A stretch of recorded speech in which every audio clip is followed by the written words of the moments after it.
Eu já expliquei que rarissimamente um único sucesso tecnológico tem explicação científica total. Por exemplo, para você construir qualquer aparato técnico que seja, você pode juntar ao mesmo tempo elementos que você extraiu de uma ciência e, portanto, cujo princípio explicativo você detém, com outro do qual você não sabe absolutamente nada, mas você sabe que funciona na prática. Você vai ter que juntar os dois e os dois juntos vão funcionar. Tá certo? Então, onde quer que aleguem um sucesso tecnológico, vamos dizer, para fundamentar a ciência, eu digo, bom, então só se você me der um aparato técnico que possa ser inteiramente explicado por um princípio científico, o que jamais acontece. É sempre explicado ou por vários princípios científicos sem conexão entre si, e, portanto, a racionalidade daquele objeto é uma coisa que você só conhece por empirismo prático e não científico. Ou, ao contrário, você tem até vários elementos ali sem fundamentação científica suficiente, mas com a fundamentação empírica razoável. Né? Então, por exemplo, quando você vai no médico, ele te dá um antibiótico e uma aspirina para baixar sua febre.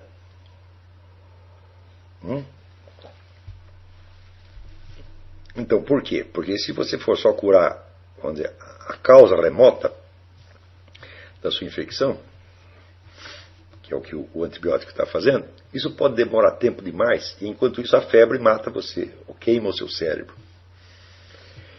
Então você articula uma coisa perfeitamente conhecida, você não é sabendo por que os antibióticos funcionam. Nós temos a explicação científica, mas nós não temos nenhuma explicação científica da aspirina. Ninguém sabe por que a aspirina funciona. Então o seu tratamento se compõe de um elemento científico e de um elemento empírico. E é a soma dos dois que vai curar você. Se você der só a aspirina, bom, baixa a febre, mas a infecção continua e você vai morrer. Né? E se der só o antibiótico, bom, depende, com o passar do tempo, pode ser que a febre mate você antes de o antibiótico poder agir.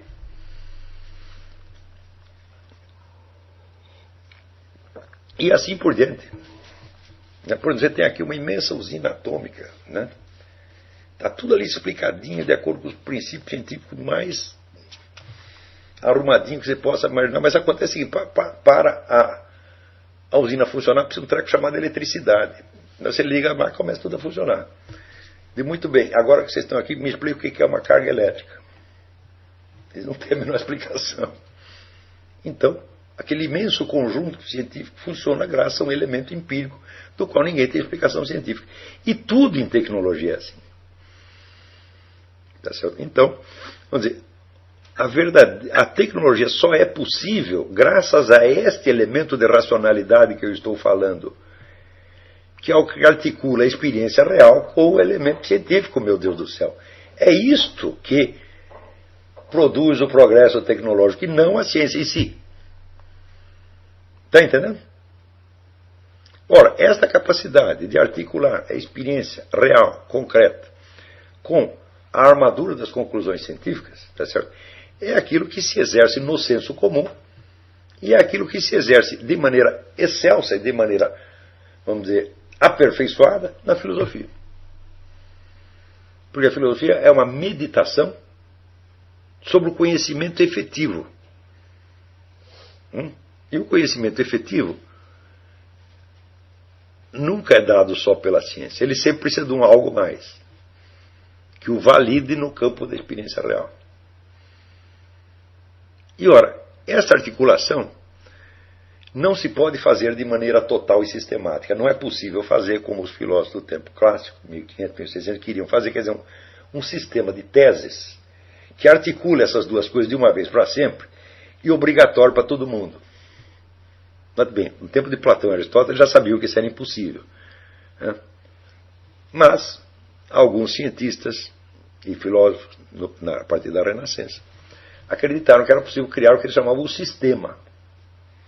E o sistema seria uma série de teses racionalmente e logicamente fundamentadas que iam dar razão de todas as coisas e dar razão, inclusive, dos conhecimentos científicos. Eu digo, bom, hoje nós sabemos que não dá para fazer isso. E você não pode reduzir o universo, tá certo, a uma sequência de teses, nem científicas e nem filosóficas. E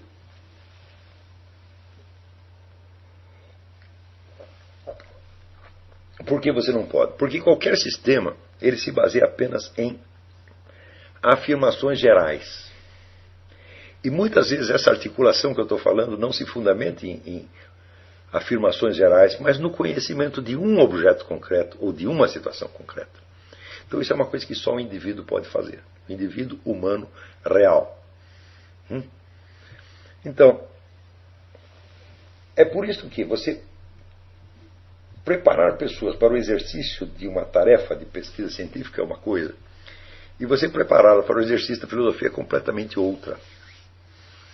Quando você prepara o indivíduo para a ciência, você está preparando ele para participar de uma atividade padronizada, no qual todos os critérios de validação já estão dados antes. Ou seja, você vai adequar o indivíduo a uma autoridade consensual coletiva. Em filosofia não tem como você fazer isso. Quer dizer, se você, durante a sua vida inteira, você conseguir produzir essa articulação que eu estou mencionando, para um determinado número de casos que estão em evidência, ou que são importantes durante o prazo da sua vida, se você conseguir fazer isso, já fez muito. Mas no dia seguinte que você morrer, vão surgir outros problemas. Porque essa articulação, ela varia conforme varia a experiência humana. Quer dizer que a articulação entre o que eles chamam de ciência, vamos chamar de empirismo matematizável, a articulação entre o empirismo matematizável e o senso da realidade nunca está pronta. Ela tem que ser feita e refeita em cada geração. Por quê? As descobertas do empirismo matematizável aumentam, né? E as situações históricas, sociais, tá certo? Culturais e até naturais, elas mudam. Então, toda hora isso tem que ser costurado novamente. Quando se perde esta costura e se cai na ilusão de que a própria ciência possa fazer uma concepção universalmente válida de tudo, aí você está completamente maluco. Porque isso é a mesma coisa que dizer que você, sem levar em consideração nenhuma substância real e apenas medindo abstrações de propriedades isoladas, você vai chegar a compreender o mundo. Veja, a função da ciência não é compreender o mundo. Ela não pode compreender o mundo de maneira alguma. Quando um cientista diz para você que ele admite que existem limites ao conhecimento científico, ele está sendo muito presunçoso. Porque não é que o conhecimento científico tem limites, ele é um conjunto de limites. Toda investigação científica começa quando você consegue delimitar uma propriedade, separando-a de tudo ou mais. E mais ainda, você não vai nem observar esta qualidade separada sob todos os seus aspectos, mas só sob um ou dois. E somente levando em conta os elementos matematizáveis. Então você veja, a separação que se opera entre a realidade concreta e o conhecimento científico é imensa. E veja, o mesmo objeto, a mesma qualidade, o mesmo objeto, além de ter milhares de outras qualidades, se você separar uma única qualidade, essa mesma qualidade pode ser observada sob uma infinidade de pontos de vista, dos quais cada ciência pega um. A possibilidade de você recompor um único objeto a partir dos dados científicos é nula. A possibilidade de compor um universo também é nula. Agora, o que você pode fazer é um modelo matemático do universo possível. Só que você jamais vai saber se esse modelo matemático se realizou ou não. Então, quer dizer que não há nada mais estúpido do que a presunção do empirismo matematizável de constituir a ciência, ou a única, mais ainda a única ciência possível.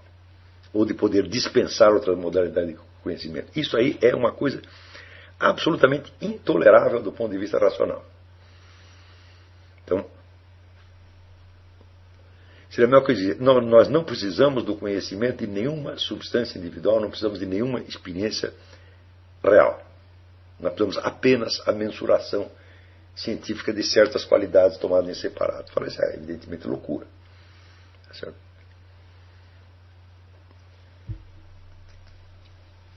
Notem que os recentes episódios de fraude científica começaram a se multiplicar, tá certo? De maneira cada vez mais assombrosa.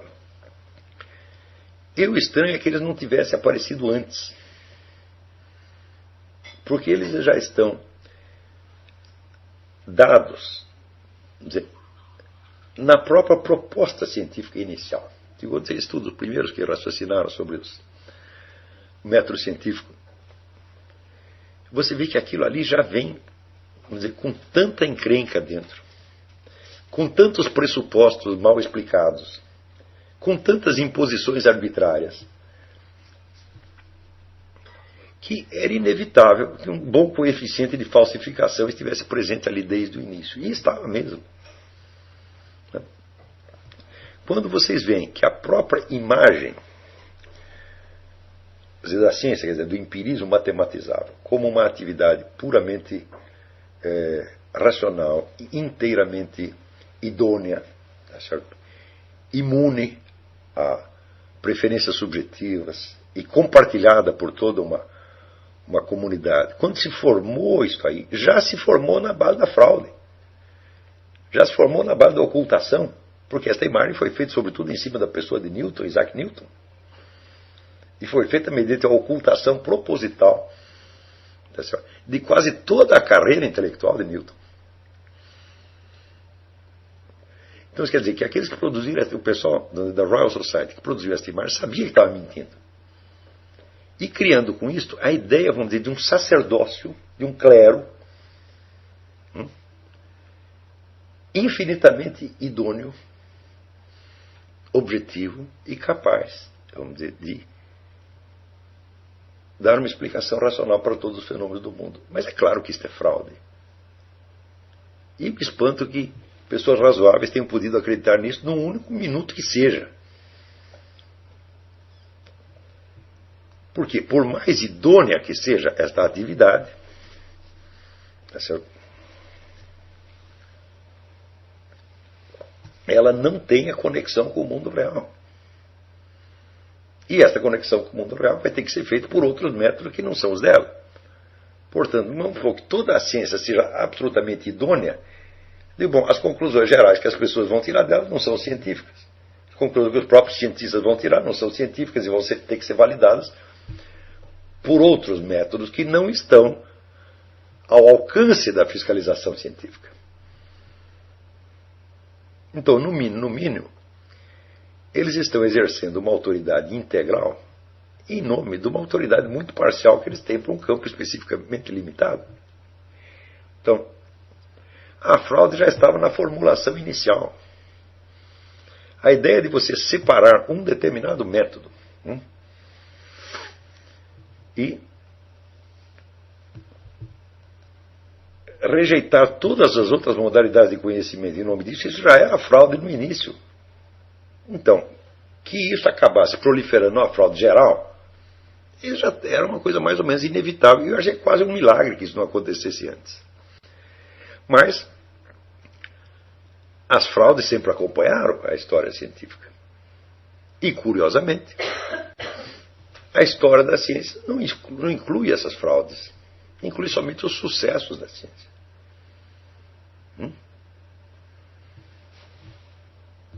Então,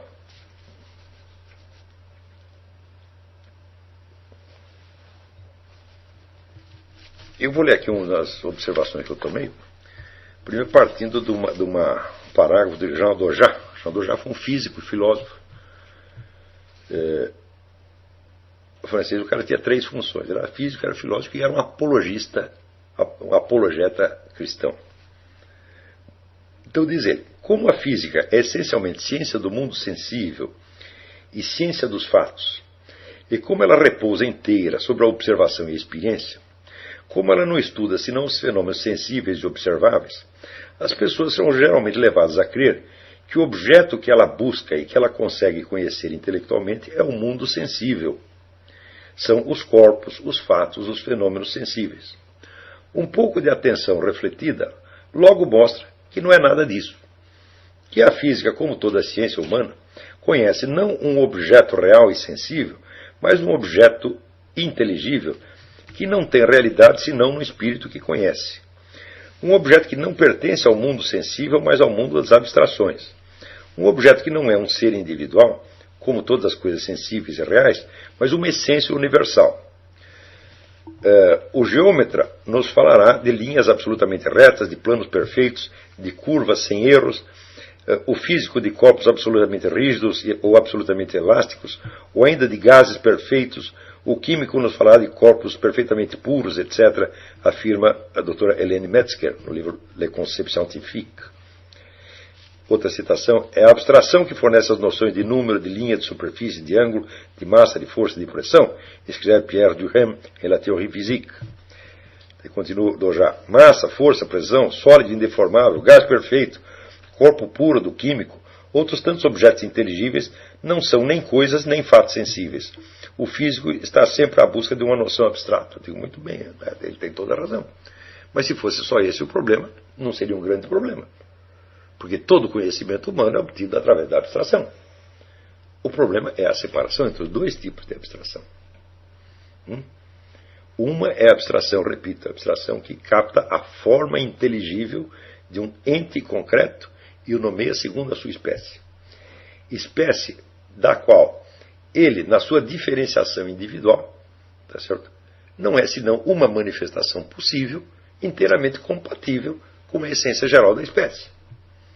Portanto, aí você tem uma subida do nível de abstração sem separação do mundo concreto. Mas quando nós tomamos uma qualidade que não existe em si mesma, e além de separarmos a qualidade, só estudamos sobre os aspectos dela que são matematizáveis, e mesmo assim, não todos os aspectos são matematizáveis, mas só aquele que o cientista está querendo observar em particular, né? Aí você fugiu completamente do mundo concreto. E o que você vai obter no fim, vamos dizer, é um esquema de limites que descreve, vamos dizer, o comportamento de certas propriedades consideradas sob determinados ângulos. E a soma desses ângulos jamais não vai recompor nenhum universo e muito menos um objeto concreto qualquer que seja. Porque no objeto concreto, a primeira coisa que o primeiro tipo de abstração nos dá é uma diferença que tem que ser pressuposta em todo conhecimento científico e que nenhum conhecimento científico pode justificar, que é a diferença entre essência e existência. Quando nós chamamos um gato de gato, nós estamos entendendo o que é a essência gato. Mas nós estamos captando essa essência onde? Na existência, no gato efetivamente existente. Note bem, isso é uma coisa que só o ser humano pode fazer. Os animais não podem. O ser humano pode captar o universal no individual concreto. Ora, captar o universal em si mesmo, qualquer computador faz. Você coloca lá o conceito universal, ele tira um monte de deduções. Agora, nenhum computador pode distinguir entre o conceito geral de uma espécie e a existência ou não do ente que a manifesta. Isso somente o ser humano pode fazer.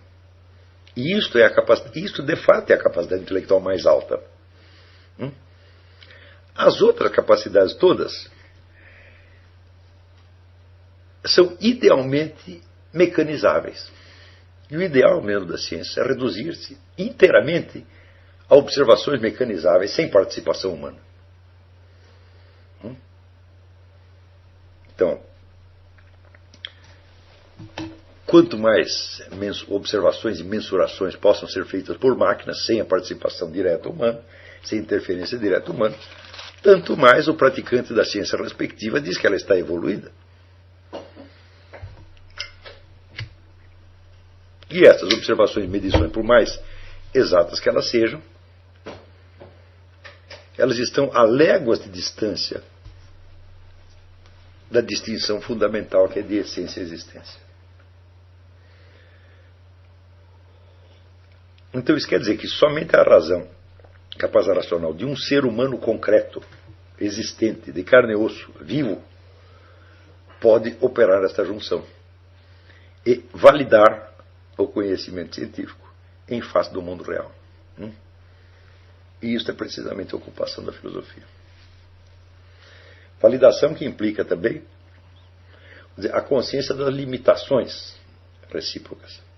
Quer dizer, sob que aspectos e em que circunstâncias tal ou qual conhecimento científico é válido para a situação concreta e quando não é. Não há meio científico de operar essa diferenciação.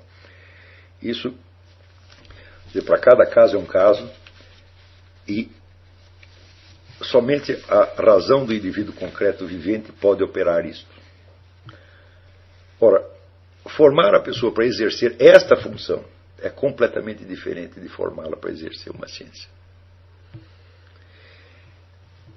Para exercer uma ciência, eu digo, olha, existe uma outra diferença aí importante. Um cientista não precisa acreditar no que a ciência dele está dizendo. Ele pode até encarar tudo aquilo como um jogo que não fará a mais mínima diferença na prática. E ele não pode acreditar precisamente porque acreditar é dizer que alguma coisa é real, é verdadeira.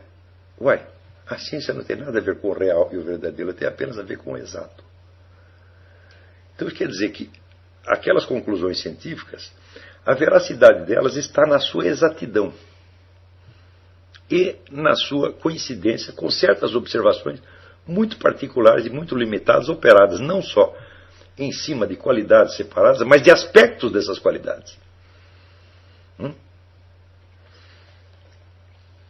Então você vê que, em última análise, se trata de uma certeza de ordem meramente formal, cujo vínculo com a realidade é muito remoto e que, portanto, não pode implicar uma crença, ou seja, uma crença de que as coisas são realmente assim. O cientista diz, olha, observado sob este aspecto, né, sob este ângulo, com este critério, né, com estas limitações, etc., tal coisa parece verdadeira. Isso é o máximo que a ciência pode dizer.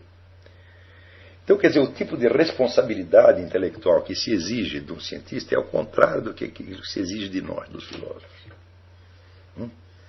Ele tem que ser apenas idôneo nas suas observações e cálculos. Ele não precisa saber qual é o nível de veracidade daquilo que ele está dizendo. Portanto, não precisa saber qual é o nível de credibilidade. E todo o critério de credibilidade científica só vem do quê? Do consenso de uma classe. Então, o cientista que diz que aquilo que ele está dizendo é verdadeiro, não quer dizer que ele acredite naquilo, que aquilo é real. Quer dizer que o consenso da comunidade científica aprovou os métodos e critérios que ele usou para aquilo. É só isso que ele está dizendo. Então isso quer dizer que, em geral, os conhecimentos científicos jamais são suficientes para fundamentar uma decisão humana. Porque as decisões humanas são tomadas no campo da realidade e não no campo do hipotético. Implica uma responsabilidade efetiva no campo histórico, social, cultural, moral, etc, etc, etc. Então, como nós podemos fazer a conversão dos conhecimentos científicos em afirmações válidas que sustentem e justifiquem decisões? Você vai dizer, será a preferência individual? Não, mas, em última análise, tudo vai depender da preferência individual. Então, aí é que a ciência não fará sentido algum. Então, é preciso, então, haver um critério de racionalidade para esta conversão. Só que esse critério de racionalidade, pelo que nós vimos, pelo que a experiência dos séculos nos assegura, nunca é definitivo e estável. Ele é sempre parcial, ele é sempre limitado. Né? E preparar as pessoas para exercer esta função é prepará-las para exercer a função mais alta que o ser humano pode exercer. É prepará-las para a responsabilidade intelectual integral. E foi em vista disso que eu comecei a trabalhar muitos anos atrás nessa articulação da ideia de certeza científica hipotética com a responsabilidade intelectual e moral real do indivíduo concreto. Este aqui é o grande problema. Se você observar ao longo do século XX, porque onde houve um aporte imenso da ciência e da tecnologia à produção de acontecimentos históricos, alguns de natureza auspiciosa, outros de natureza trágica. E você for ver os dramas morais em que os cientistas se envolveram, né? Em geral, as discussões a respeito disso foram de um amadorismo terrível. Quer dizer que o foco mesmo do problema, que é a articulação de uma certeza hipotética com a decisão real no campo da responsabilidade humana, é um problema terrificante. Né? Em geral, as pessoas apelam, vamos dizer, a critérios morais que foram obtidos por outros meios completamente diferentes. Por exemplo, a moral religiosa. Digo, mas a moral religiosa, quando foi concebida, não havia esse problema. Né? Quando Moisés baixou do Monte Sinai com os 10 mandamentos, não existia esse problema. Né? Ou pelo menos não existia nas dimensões que ele existe hoje. Então, mesmo que eu acredite nos 10 mandamentos, eles não vão me dar a resposta automática disso. Ou seja, eu vou precisar desenvolver uma técnica para isso. E foi tentando resolver este problema que eu concebi o negócio que eu chamo método da confissão. Onde o conjunto dos conhecimentos é filtrado para você obter aquele pequeno núcleo pelo qual você pode responder integralmente, aceitando, vamos dizer, toda a responsabilidade cognitiva e moral pertinente. Tá certo? Bom, tendo em vista esse parágrafo do Jean Dojan, num livro, um livro admirável que se chama L'œuvre de l'intelligence en physique, a ação da inteligência na física, onde ele reflete sobre a sua carreira de físico, quer ver como que especificamente a inteligência opera ali. Então, ele começa por colocar esta observação que nenhum cientista contestará, de que e nenhuma ciência se lida com os objetos reais, mas se lida com objetos abstratos. Porém, o que o Dojan não diz, que eu comecei a pensar a partir daí, exatamente, sim, abstração, qual? Mas qual delas? Abstração, sempre, sim, mas há pelo menos 2 níveis de abstração. Aquela que abstrai de um ente a sua forma inteligível, a qual não é separada dele, mas está nele, e é a própria forma dele. E a outra abstração, que separa uma qualidade da sua substância e passa a lidar com a qualidade, e não só com a qualidade, mas com certos aspectos da qualidade, e não só com aspectos da qualidade tomados na experiência real, mas só com os aspectos matematizáveis pertinentes àquela ciência em particular. Então eu tomei as seguintes notas. Mas há uma diferença radical entre esse tipo de abstração e aquela que fazemos ao aprender a forma inteligível de gato na presença sensível de um gato individual, ou quando chamamos de árvore, a árvore que vemos. Nesses casos, a forma inteligível que apreendemos é a de substâncias individuais reais, tomadas naquilo que tem em comum com outras substâncias da mesma espécie, sem confusão entre a espécie e indivíduo, e sem separação efetiva. Você, quando chama o gato de gato, você não está falando da gaticidade. Você está falando de um gato individual e concreto que tem todos os atributos da sua espécie. Todos, sem faltar nenhum.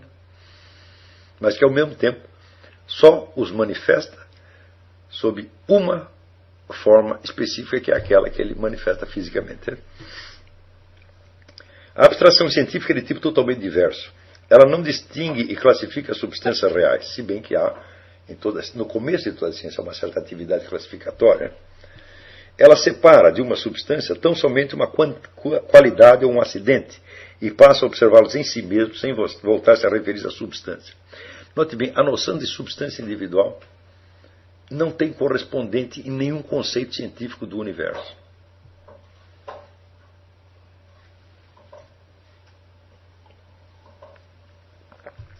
Ora, as substâncias individuais existem, elas são o próprio mundo real.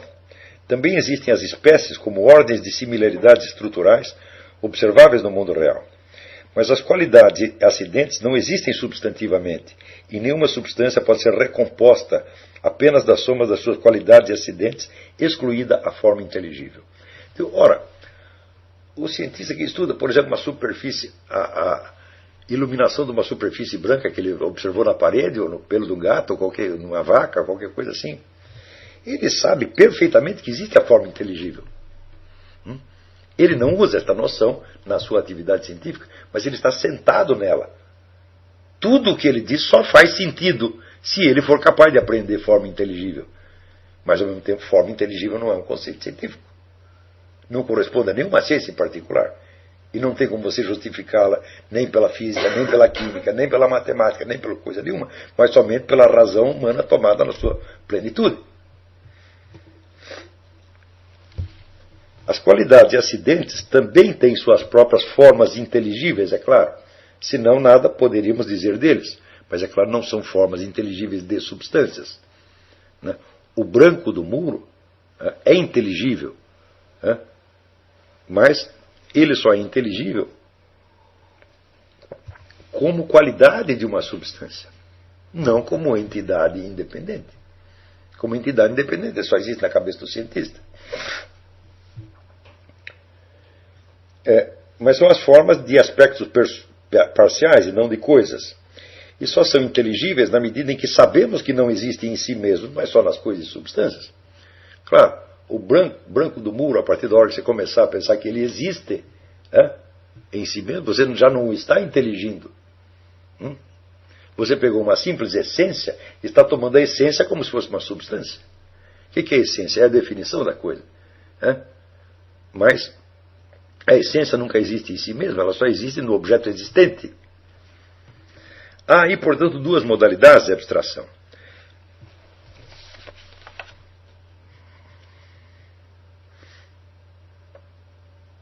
Aqui pergunta: ter alguma cor, assim como alguma altura é propriedade do muro? Sim.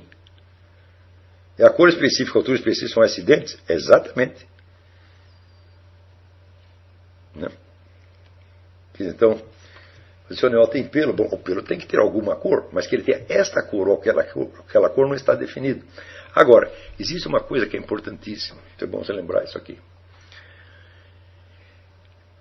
Essa é uma das coisas mais sutis que existe na teoria da percepção. Você sabe, por exemplo, que os animais de uma determinada espécie podem ter várias combinações de cores. Você vê um gato, o gato pode ser branco, pode ser preto, pode ser marrom, pode ser rajado, pode ser malhado, pode ser pintadinho. E tem várias possibilidades. Como é que você faz para saber isso? Você tem que observar vários gatos e chegar com e falar: olha, existe gato tal, gato tal, gato tal, tal, tal. Muito bem. Quando você vê uma flor, você também sabe que a flor pode ter várias cores. Mas você precisa ter visto todas as flores, ou um número imenso de flores, para você saber que as flores podem ter cores em número praticamente ilimitado, e os gatos não.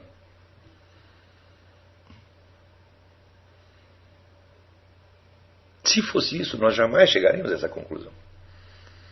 Então isso significa que existe na forma do gato individual algo que limita a possibilidade de variação cromática do gato. E você percebe isso no primeiro gato. Se o primeiro gato foi branco, você pode imaginar que ele seja preto, ou rajado, ou malhado, mas não azul com bolinhas.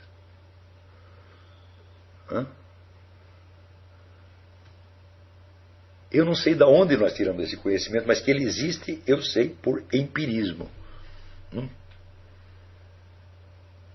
Por que eu sei? É porque a cor do animal, ela não é uniforme. Cada cor tem as outras cores ali embutidas. Então, se você está vendo o gato branco, eu digo, ao mesmo tempo você está vendo o gato cinzento, preto, está tudo ali embutido de algum modo. E você, num gato, você já viu a variação toda daquela espécie. Existe uma harmonia na forma da espécie que você percebe na primeira. Quer dizer, perceber a forma individual do ente, perceber como forma inteligível, já é, de certo modo, antever toda a gama de possibilidades de variação que aquilo tem. Não quantitativamente, Mas, digamos assim, você está aberto àquelas possibilidades de variação e não está aberto a outras.